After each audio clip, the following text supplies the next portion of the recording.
Hello everyone, and a very warm welcome to this, the 12th annual Wordsworth Lecture. My name is Michael McGregor and I'm the Robert Woof Director of the Wordsworth Trust. Based in Grasmere, in the heart of the Lake District World Heritage Site, the Wordsworth Trust celebrates the life and work of William and Dorothy Wordsworth through their own words, in the very place that they were written and in the landscape that inspired them. We bring together a writer's home, their original works, and the landscape that sparked that imagination, and this is what makes us unique. Now, normally the Wordsworth Lecture would take place in London at Senate House, but as with many of our events over the past 18 months, we've moved online this year. So you join me not in London, but in the beautiful surroundings of the Jerwood Centre, our study centre located literally a stone's throw from Dove Cottage. The Wordsworth Lecture has traditionally been a means of recognising the support of our many patrons, friends and supporters who are based further afield and don't always get the chance to come up here to Grasmere and experience our work at first hand. I hope that through events like this and through our regular communications with you, you get that sense of an organisation that is active and forward-looking, even in these challenging times. Talking of being forward-looking, through the support of the National Lottery Heritage Fund and other generous donors, the site here at Wordsworth Grasmere has been completely reimagined as part of a major project to celebrate Wordsworth's 250th birthday in 2020. In 2021, our focus has turned to Dorothy Wordsworth, the poet's dear, dear sister, who celebrates her 250th birthday on Christmas Day. To mark this occasion, we have a very special event for you. A celebration not just of Dorothy, but of Pamela Woof, a former president of the Wordsworth Trust and a former trustee, who has dedicated a lifetime to the study of Dorothy as a writer, a sister and a friend. There has never been a more sensitive and assiduous editor and interpreter of Dorothy's works than Pamela. Her Oxford World's Classics edition of Dorothy's Grasmere and Alfoxden journals is now regarded as the definitive edition. Her many publications include Dorothy Wordsworth Writer and Dorothy Wordsworth Wonders of the Everyday. As well as departing from the normal in-person event this year, we've also refreshed the format of the Wordsworth Lecture. This year, Pamela will be in conversation with the chair of the Wordsworth Trust, Professor Sir Drummond Bone, reflecting on the many facets of Dorothy's life and work. So without further ado, I'll hand you over to Drummond. Well, Pamela, here we are in the Wordsworth Trust in Grasmere, in the Jerwood Centre, which your late husband was essentially responsible for. Talking not about William today, but about Dorothy. About them both. About them both. One cannot talk about one without the other. No, I suppose that's true. But it is Dorothy's 250th birthday. Yes, it is. And there's more interest in Dorothy now, really, than there has been for many years, I think, and you're in the thick of that. Do you mind me asking, first of all, how you came to be interested in Dorothy's work? Well, and it's an odd comparison to make, but as she supported her brother as a poet and believed in him, I, now in my ancient age, look back and see that I was, in fact, a traditional wife. I supported my husband. I checked his manuscripts and articles and looked up references and that kind of thing, did some typing. I was totally supportive. And of course, Dorothy Wordsworth was totally supportive of her brother. And as a lecturer in continuing education at the university, Wordsworth naturally was a poet we read and discussed, and Dorothy with him. And as Robert became more and more, from being secretary of the trustees to becoming chairman and director and all that kind of thing, I got to know trustees. One of them, of course, was Jonathan Wordsworth. And at one point, Robert was putting on an exhibition which involved the landscape round here and its relationship with the poems. And we had a lot of American visitors coming to look at the shrine of Wordsworth and the place where he lived and wrote the Prelude and all that. I said to myself and to Robert, how can Americans coming to admire Wordsworth and think about his past and the tradition of his work, how can they know what John's Grove means? How can they know what walked up to the view of Rydal means? This exhibition about the landscape around Dove Cottage is not informative enough for people who do not know the area. And perhaps I better write a few notes to help them. So I did. I just wrote some notes explaining John's Grove and Sarah's Gate and Brothers Wood and things like that. Jonathan said, these are very useful, Pamela. I think you should publish them. And so I began to write an edition. I began to annotate the Grasmere Journal because Jonathan said more of these would be useful to visitors. And really, at that point, quite differently from now, the Trust was a kind of intellectual haven. It was interested that people came to see Dove Cottage, of course, very much so, but didn't go out of its way to teach anything. And so I did, that is how I began. I had been interested in Dorothy Wordsworth, but not in any particular way. But supporting Robert's work, I thought it needed these notes.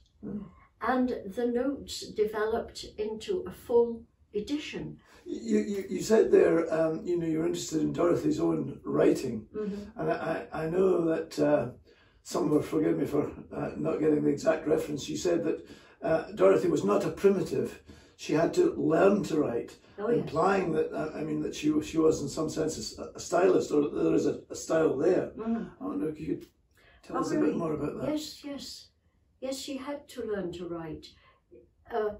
After all, she had no tradition of writing.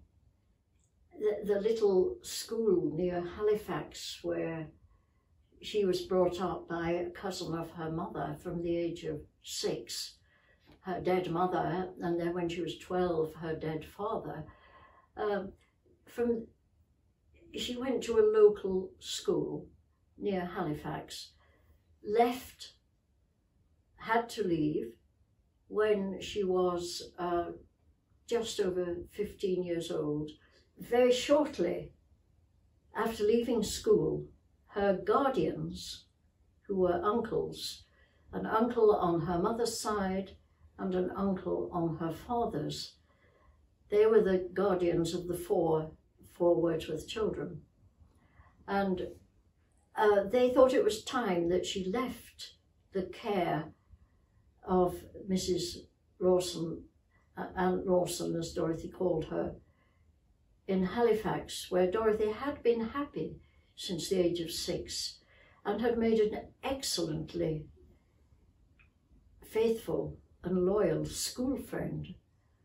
Dorothy had to leave, they thought, the guardians, and spend a little time with her grandparents.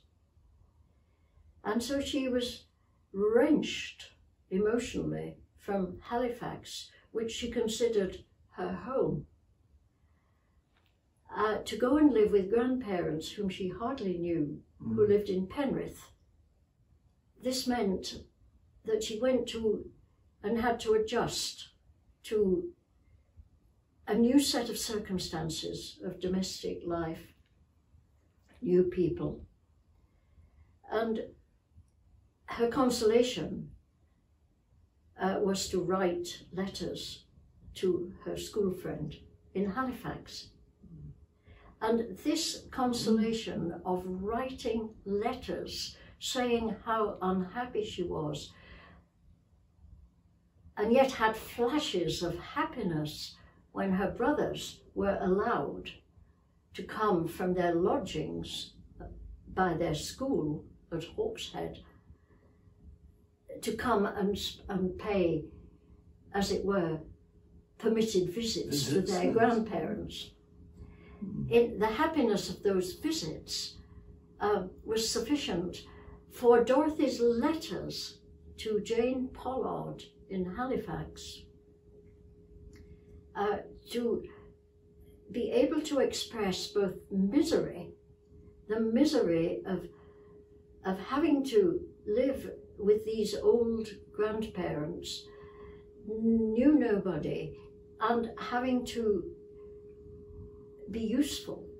And to be useful, she had to mend their clothes, sew and make shirts, mend her brother's clothes, because although they were well looked after in Hawkshead by the dame of the school, she didn't deal with the clothes. The grandparents took that on, and Dorothy Wordsworth, at the age of 15, 16, was very useful. She learned to sew, and she continued to write both unhappiness and happiness when she got to know and realized at last that she had brothers and she had family of her own. And it is those letters that, and having to express feelings, the expression of feelings was really the first thing Dorothy needed to do. And she did it in language. She did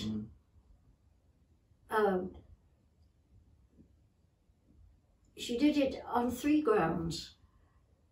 Happiness of seeing her brothers and getting to know particularly the next older one, who was William Wordsworth, and unhappiness, a sense of isolation and dreary work. Conversation with her grandmother was only about work, about how to mend a shirt and how to deal with the sleeves and the wrists. Of course, she became expert and could make her own clothes and continued to make her brother's shirts for years. And her brother Richard wanted a dozen shirts. Well, she was capable of doing it, but it wasn't just unhappiness and happiness that the letters had to reflect. It was also love, not only for William and the other brothers, the younger ones, but love for the school friend that she was writing to, so that the movement of the letters is veering always between these three sets of feelings: misery, happiness, and love for her correspondent. Adolescent girl's love, aged 15, is tremendous. And we can all remember, you know, having a crush on a certain girl at school and that kind of thing, or people having crushes on one. And the letters reveal that. So she learnt to write with feeling. And in terms of her models, I mean, you mentioned Richardson's Clarissa. I mean, did she have literary models to interpret that kind of feeling? That Clarissa, a huge book of the 18th century. Clarissa is entirely written in letters between two girls. Well, no, there are a few other letters that do get in, but the girl writing the initial impetus for the letters is in a, well, comparable position perhaps to Dorothy Wordsworth, because she is, Clarissa Harlowe is within a family, her own family, her father, her brothers, even her mother, are restrictive and authoritarian and difficult for their daughter, for Clarissa, just as the grandparents were authoritative. They weren't cruel, of course. They, you know, so far as they could, they gave her affection. But nevertheless, she was within a family that she wasn't entirely sympathetic with their aims. Making shirts and mending waistcoats was not that Dorothy Wordsworth had any ambitions for anything. I mean, she just was a girl, and girls weren't educated, so beyond the age of 15. But because Clarissa's parents wished her and used her and hoped that she would bring money to the family by a marriage to a rich but old and totally unappealing to Clarissa. Being in such circumstances, obviously Dorothy's were nowhere near so awful at all as Clarissa's, because she did go out into Penrith and make friends, and one of her great friends was Mary Hutchinson, who was also an orphaned family living with relatives in Penrith. The family split up just as Dorothy's was. Orphan children who had to become the responsibilities of relatives, who were often unwilling, but did it out of duty and responsibility. So, but Dorothy was able to run out into Penrith and make friends with one or two girls in the town. And one of them was, as I say, Mary Hutchinson, who later, of course, boys who go to boys' schools, go to boys' universities, never meet girls except their sister's friends. And Wordsworth duly marries his sister's friend, Mary Hutchinson, in time. He gets to know her. Having left school at 15, she knew very little but she was a reader. And she read Clarissa Richardson's book of two girls writing to each other. Clarissa writing to her friend, Anna. Anna replying, writing back, commenting, talking of feeling all the time. And loving each other. The only love they were free to. I could just read you the kind of thing that Dorothy was reading. And this was teaching her to write letters of feeling. For instance, here's Clarissa's friend Anna. Here is writing to Clarissa.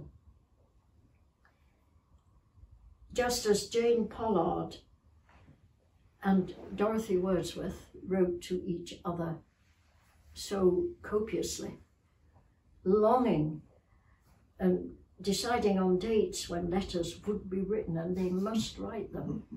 And here is Anna Howe writing to Clarissa Harlow. You know how much I love you. If it be possible, more than myself. I love you. Believe me, my dear, and in consequence of that belief, you will be able to judge how much I am affected by your present distressful and critical situation, etc. And Clarissa replies in the same kind of vein of love. Dorothy Wordsworth writes to Jane Pollard,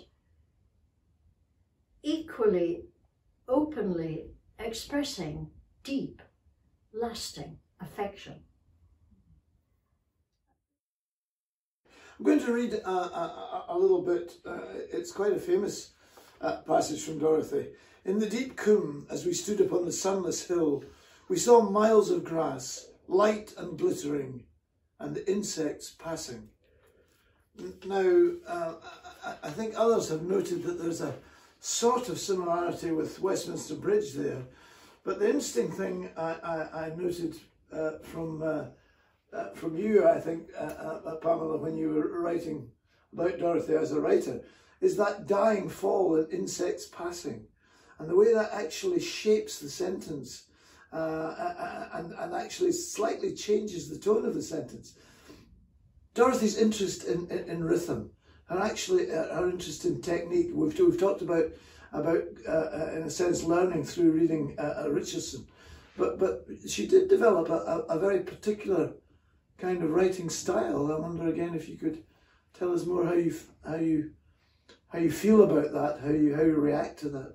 She unconsciously, naturally shapes her writing. For instance, a time of the fair, a fair day in Grasmere, and Coleridge is there, and she happens to be walking back with Coleridge at night, and of course can hear the sound of music, because sound in a quiet valley carries, and they can hear it all the way back.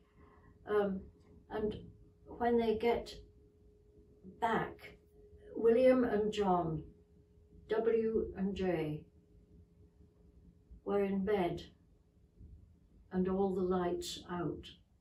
So a passage which has described activity and the fair and the dancing and singing and the way the sound has travelled through the valley towards back to Dove Cottage where they were going. But when they get there, William and John had gone to bed and all the lights out. That "and all the lights out" finishes perfectly, dropping its rhythm again, just as the passage you quoted. So her prose rhythms are very satisfying.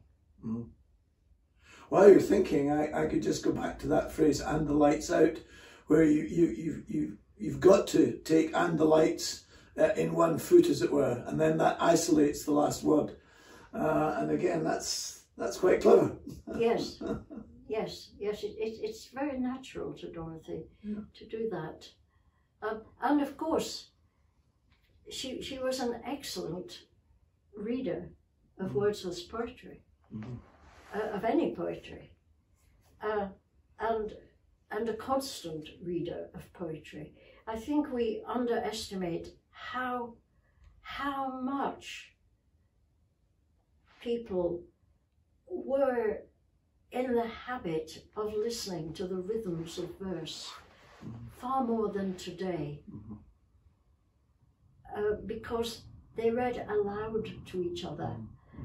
I mean, a friend, John Stoddart, suddenly calls. He hadn't been expecting, but he calls and stays the night. And the first thing he does is read the Chaucer's prologue to the Canterbury Tales.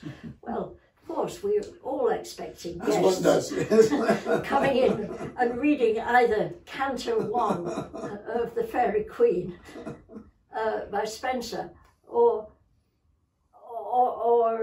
a tale by Chaucer. It was natural for them to sit by the fire and read aloud. People who knew each other, who dined with each other, who'd cooked with each other, would then start on The Fairy Queen, or I have to say, Wordsworth and his sister do read together the 11th book of Paradise Lost.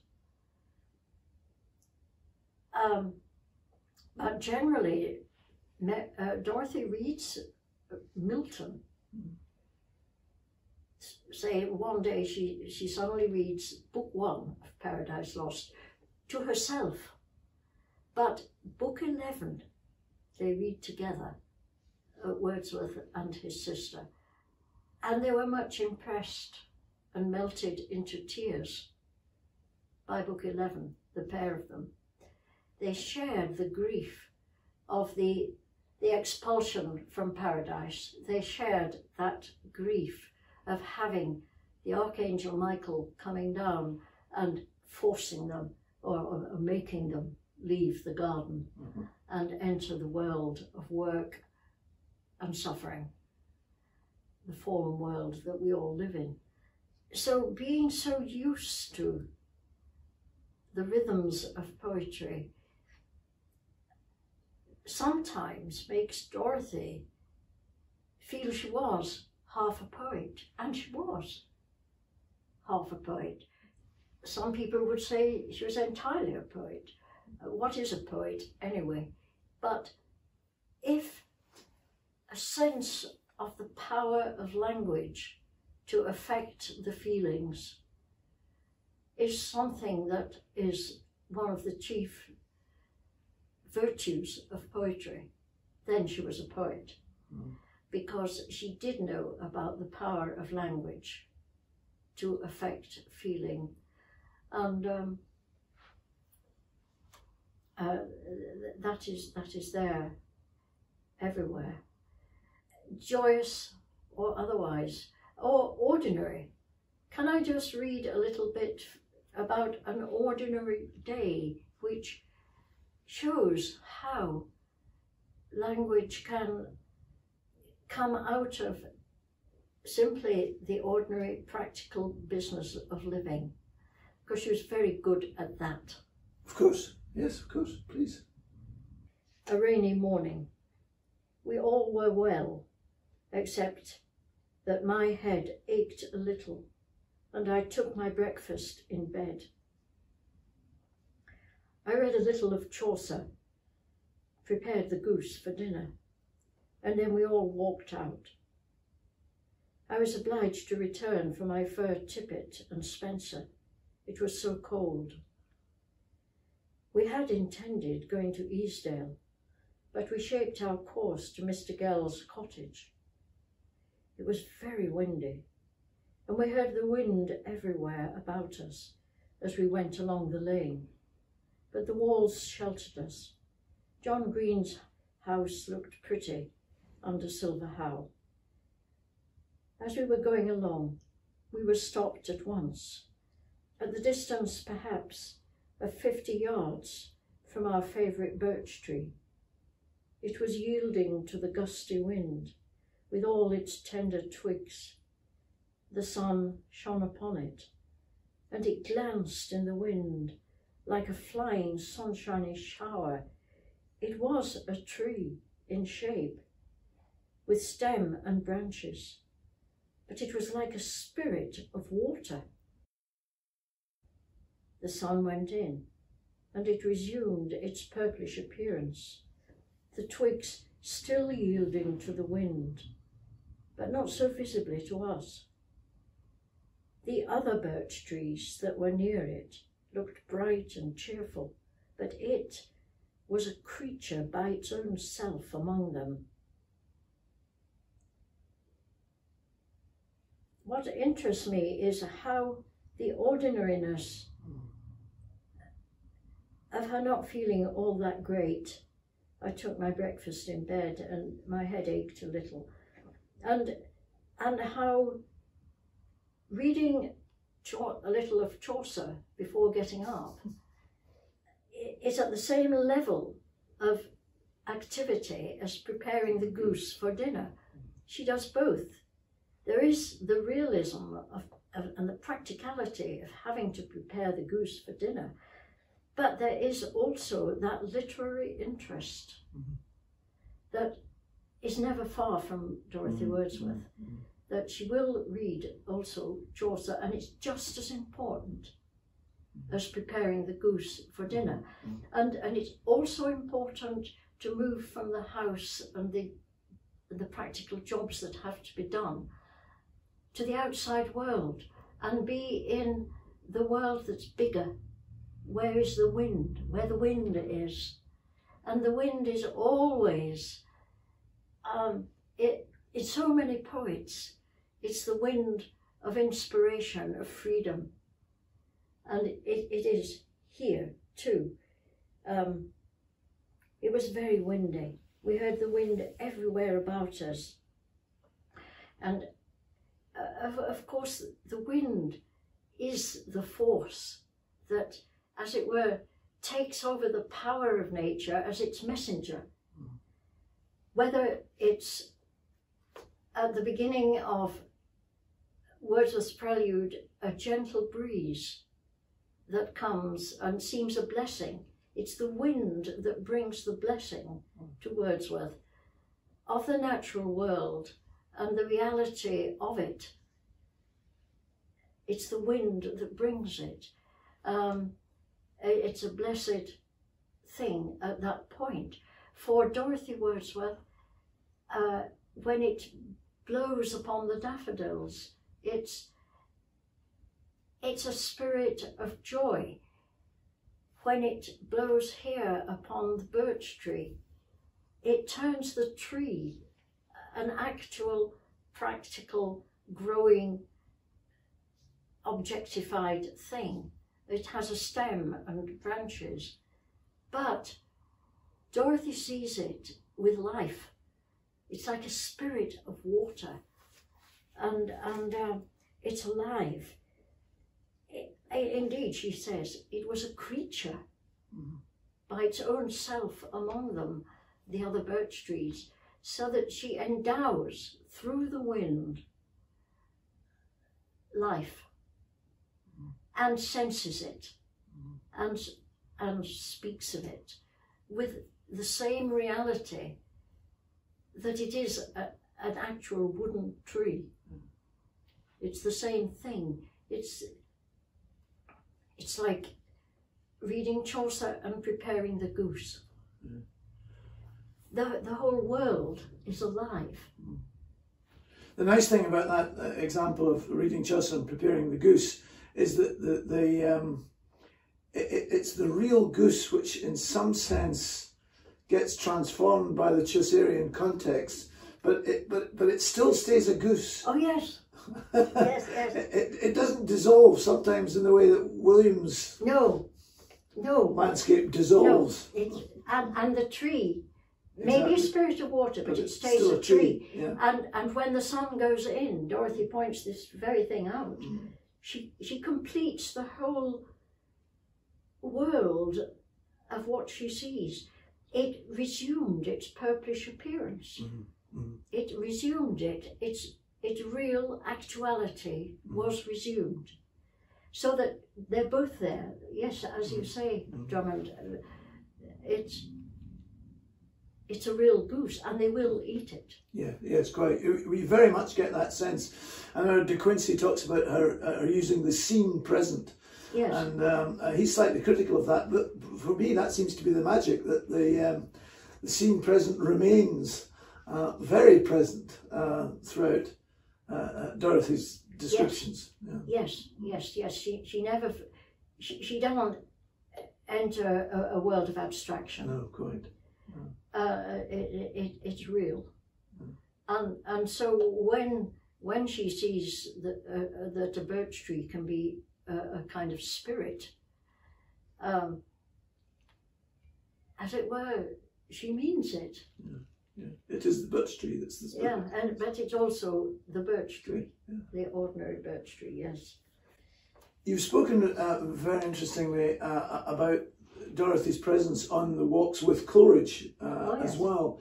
Again, I wonder if you could tell us a little bit more about how she interacts with the two poets walking together.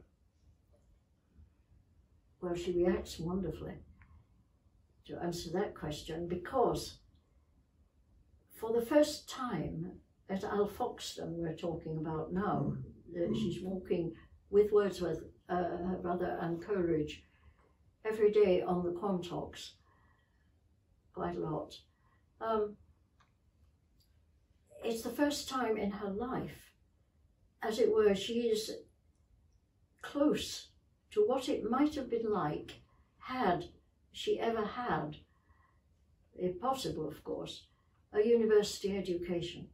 It was wonderful for Dorothy Wordsworth, after sewing and mending in Penrith, childbirth and toddlers in Fawnset. And then,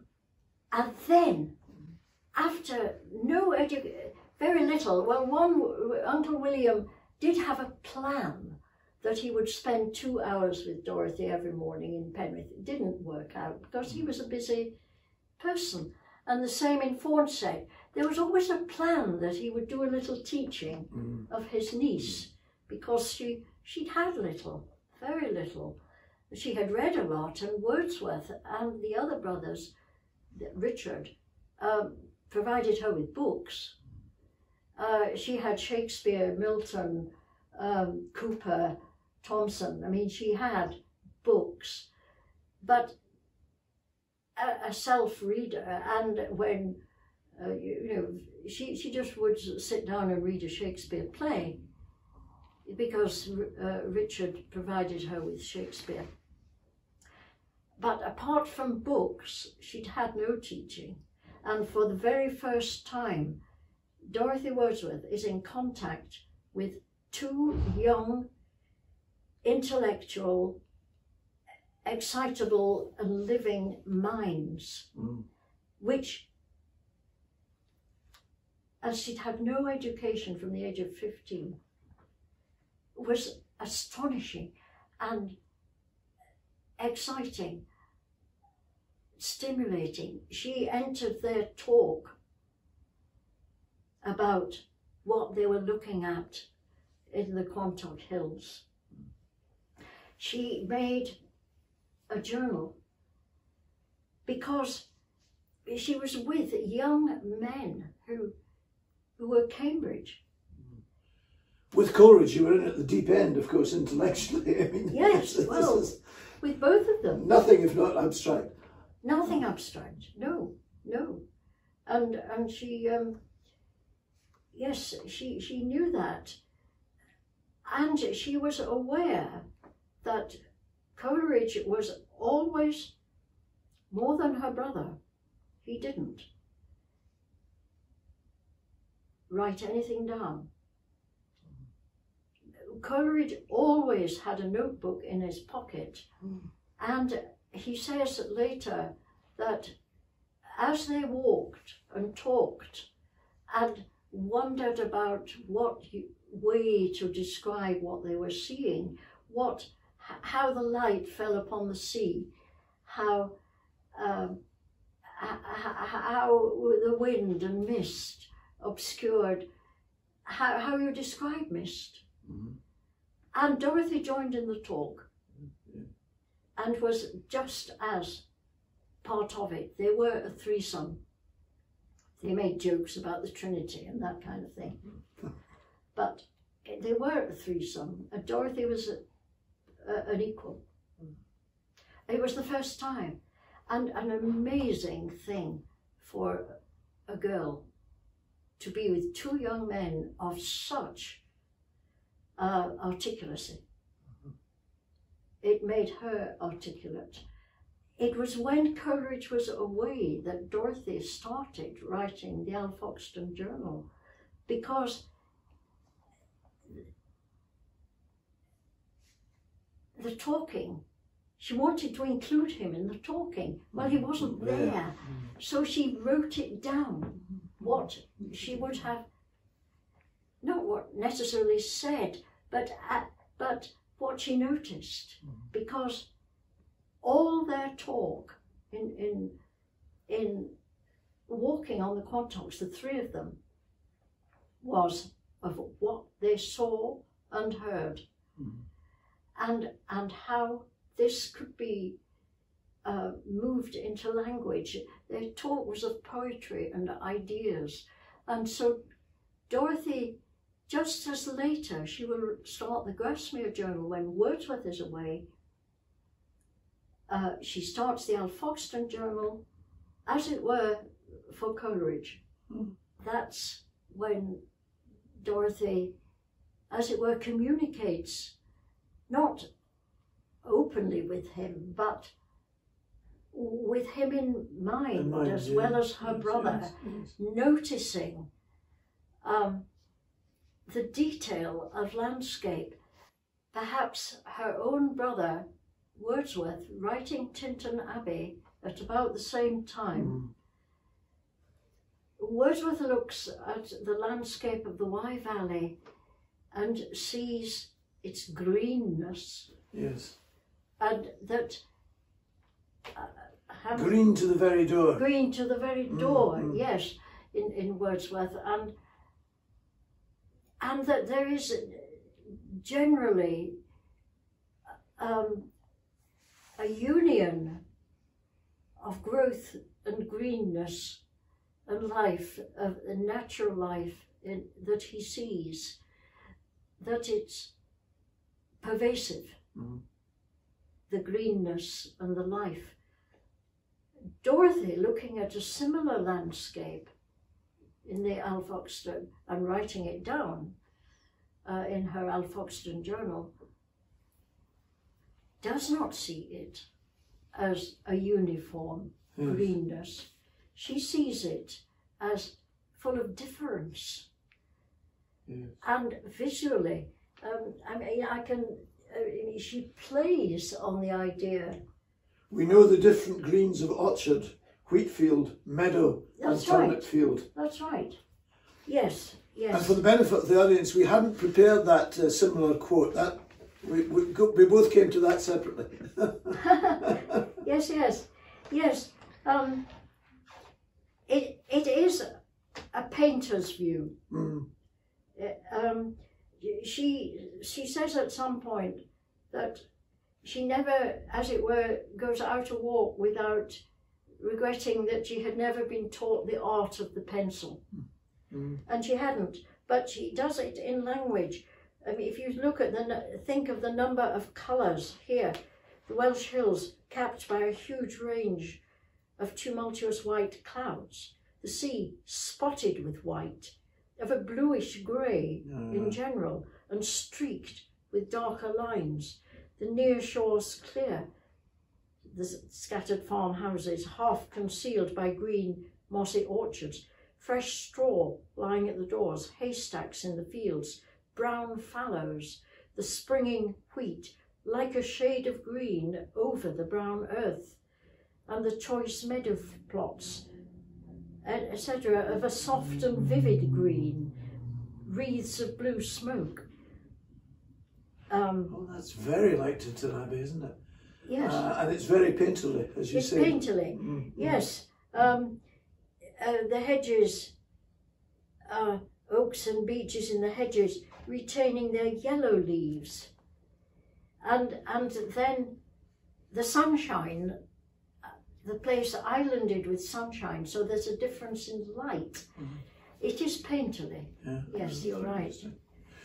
I think you've mentioned daffodils and I've mentioned Westminster Bridge. I mean, and we've just been talking about Tintin Abbey there. How direct is the relationship, do you think, between what Dorothy writes and what William writes in these sort of famous moments, spots of time, dare one say? I think the similarities that people notice between them, between, say, a night sky, or similarities in, say, the daffodils passage and the poem later. These similarities are not because either of them, as it were, borrows and steals and consciously takes passages and phrases from the other. It's because they talked about it together. So the same kind of phraseology, the same words like the checkered, the shadows that checker, will occur in Wordsworth's early poetry about night skies, and as Dorothy sees how the moon, whitened by the clouds, the land whitened by the clouds that are in front of the moon, etc., cast different kinds of shadows on and checker the ground. The same words occur in the Ancient Mariner. A quiet fall of snow was in the air. A quiet snow. A quiet snow. Coleridge writing the Ancient Mariner, the silent sea. The notion that you can put gradations of sound similarly on natural growths and parts of the land is common in their talk, and therefore it's common in their writing. The noiseless noise is Dorothy Wordsworth's phrase. That daring kind of almost paradox. They are walking on the Quantocks and they can hear the sea. They could hear the sound of the sea, which Dorothy says we could never hear in the summer. They'd arrived the summer before from Racedown and had been unable, walking on the tops of the Quantocks, to hear the sea. In winter, when she's writing this bit, they can hear the sea because in summer they can't, because of that noiseless noise of the singing of birds and the hum of insects. And so she notices that in winter she can imagine what the sound of summer is. It's the singing of birds and the hum of insects, and it would preclude the hearing of the sea. So that her ability to distinguish between sounds is precise and extremely delicate, that she notices these things and uses almost a paradoxical phrase, the noiseless noise of which Dorothy says, and her verb is interesting, that singing of birds, the singing of birds and the hum of insects, is that noiseless noise that lives in the summer air, that lives in the summer air, a noiseless noise. It's such a careful perception. It is, yeah. Yes, and that, as you say, that verb lives is not accidental, is it? No, It's kind of crucial to the way it lives in the summer air. Yeah. Just in the same way that the beginning of the Alfoxden Journal is the only bit of manuscript we have since Professor Knight edited it in the 1890s, is in Wordsworth's handwriting. The only manuscript beginning is in Wordsworth's writing. Why? We don't have the rest of it. That notebook is lost. We only have typescript. The country, after the wet, dark days, writes Dorothy. Coleridge is away in Shrewsbury. The country seems more populous. It peoples itself in the sunbeams. And there, Wordsworth's handwriting stops. And it's quite clear. People have thought, well, he must have begun the journal. And indeed, there are similarities. He could have done. He uses these words: the young wheat is streaked, silver lines of water. After the wet, dark days, the country seems more populous. It peoples itself in the sunbeams. But of course, Dorothy uses the same words. I mean, and they may be Dorothy's words. They may be talk. He may have said, well, okay, we miss Coleridge. Well, why don't you write a journal? Look, you could. And they, somehow or other, it starts with statements, whole sentences, like Wordsworth is very fond of. Say, you think of Resolution and Independence. There was a roaring in the wind all night. That's a whole sentence. And Dorothy's journal is often whole sentences. Sometimes there aren't even verbs in the sentences. They're short, pointed phrases quite often. And words like, it peoples itself in the sunbeams, that's nothing to do with people. Right. It is to do with the populousness. A populace almost becomes busy and alive with life. It's life, isn't it? It's just life. Yes. The word populace means, for both Wordsworth and Dorothy in the journal, they are not competitive. No, there's no question of, as you say, stealing or borrowing. This is an atmosphere which includes these words and these kinds of ideas. It does. It's quite wonderful for both Wordsworth and Dorothy to have readers that are not competitive. Many poets, I mean, Wordsworth and Coleridge themselves are competitive. But Dorothy is not. She doesn't aspire. I mean, at some points in her life she does aspire to be a poet, but she doesn't really. She's comfortable in her own skin and life, and the world she sees is comfortable in its. So she sees a world at ease with itself, growing, and she is at ease. with her companions, Wordsworth and Coleridge. I mean, that leads me, I think, nicely onto my rather obvious last question. The world we live in at the moment is not at ease with itself. I think we would agree. Yeah. It's very, very different from even a world we knew when we grew up. I mean, it's a digital world. Its manners are very, very different.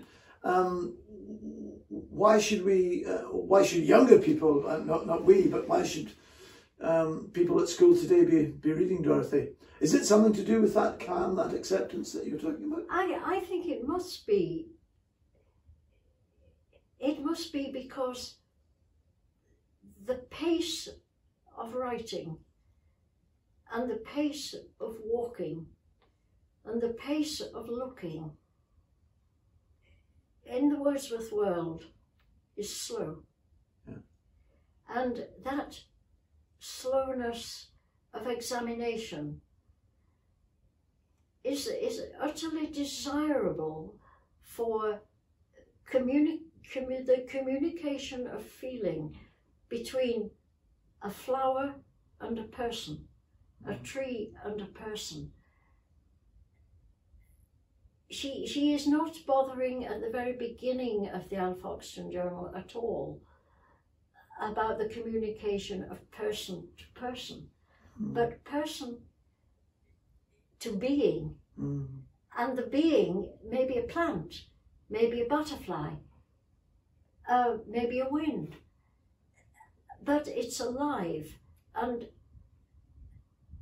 it requires, to communicate in this way, an accepting slowness of reception.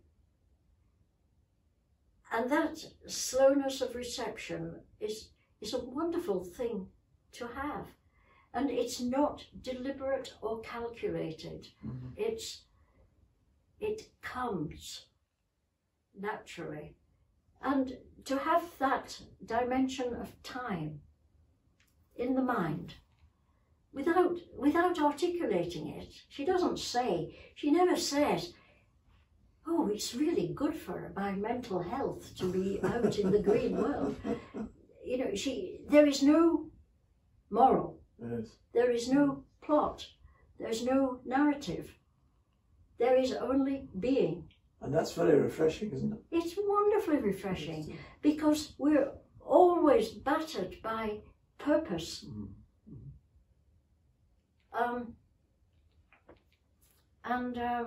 The journal has no purpose. It is. That's lovely. I think that phrase, battered by purpose, is absolutely wonderful. Pamela, thank you for this morning. And thank you to Dorothy, through you. Well, thank you to Dorothy, yes. I mean, there could be much more said. It's a lifetime to say. Well, thank you, Pamela, and thank you, Drummond, for an absolutely absorbing and insightful conversation, bringing Dorothy Wordsworth so vividly to life. That concludes the 2021 Wordsworth Lecture, but there's lots more happening at the Wordsworth Grasmere to celebrate Dorothy's 250th birthday, including a major exhibition which is currently on at our museum. Please do visit our website, wordsworth.org.uk, for further information on our exhibitions and events programme. Finally, on behalf of the trustees and staff of the Wordsworth Trust, a huge thank you to you for joining us this evening. We're really grateful for your support.